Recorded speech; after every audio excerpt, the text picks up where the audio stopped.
Bonsoir Marie-Ange, effectivement ça se passe comme ça au festival d'Angoulême. Le samedi est traditionnellement la grosse journée où il faut un peu jouer des coudes. Preuve que la BD est un véritable phénomène populaire et j'en parlais encore hier avec des auteurs étrangers. Pour eux tout simplement la France est le pays de la BD et pendant 4 jours Angoulême en est la capitale.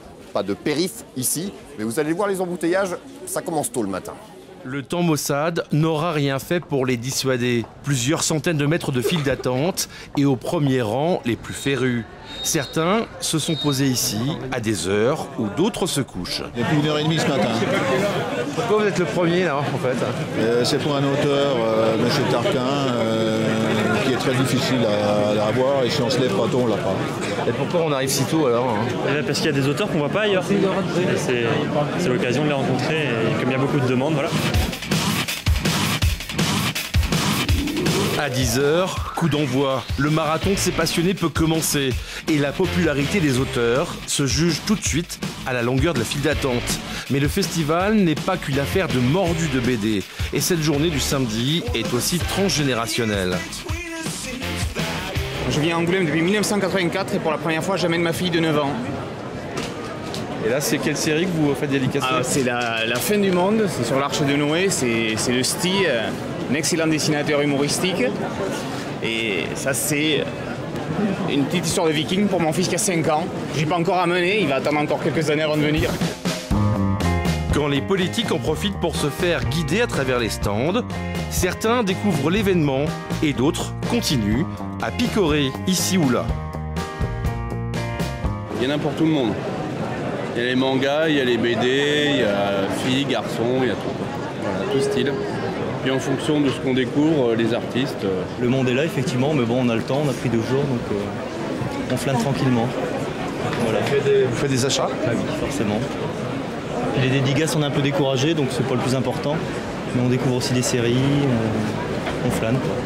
Une journée du samedi qui en moyenne représente 35% de la fréquentation du festival. Beaucoup de monde toute la journée dans les bulles du FIBD, mais aussi beaucoup de monde la nuit à Angoulême. Ça, c'est le côté obscur du 9e art où l'on croise des gens peu recommandables qui ne carburent pas tous au diabolo fraise. Petite virée underground avec Élodie Gérard, Francis Tabuteau et Aurélie Grignard. Quand la nuit tombe sur les bulles d'Angoulême, c'est l'heure où le festival s'encanaille. L'heure où les petits producteurs, la BD underground comme on dit, prend les choses en main. C'est une collection chez Leroy Camarato qui s'appelle BDQ. La démarche de cette collection, c'est de demander à des auteurs, dits petits producteurs ou indépendants ou très artistiques, de s'exprimer sur ce sujet, la pornographie. Après, ils le traitent comme ils veulent. C'est d'avoir un regard d'auteur sur ce sujet-là.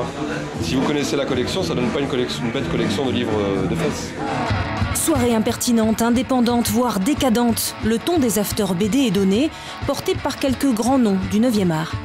Moi je viens pas souvent à Angoulême, mais c'est vrai que je m'ennuie le soir venu, souvent. Pendant le festival? Ouais, bien sûr. Bah oui, y a rien à faire. Justement là, c'est cool. Il y a de la musique, il y a des gens, on peut boire des jus de pommes. L'autre festival d'Angoulême a ses adeptes, et pas des moindres. Ce matin, ils avaient d'ailleurs tous rendez-vous pour rendre hommage à un ex de la bande d'Harakiri, Charlie Schlingo. Un prix porte d'ailleurs son nom, et il a été remis à 2 jeunes auteurs très prometteurs. Donc à nous, la gloire, les putes et le centimillion. Voilà. Merci. Dans le genre destroy et immoral, l'album de Poseley et El Diablo s'appelle Les cacahuètes sont cuites, à ne pas mettre entre des mains innocentes, évidemment. Voilà Marie-Ange, le Festival international de la BD se clôture donc demain avec la cérémonie des Fauves, les Oscars de la BD. On saura qui sera le meilleur album de l'année, on saura aussi qui succédera à Willem pour présider la 42e édition en 2015. On vous raconte tout ça demain. Allez, bonne soirée.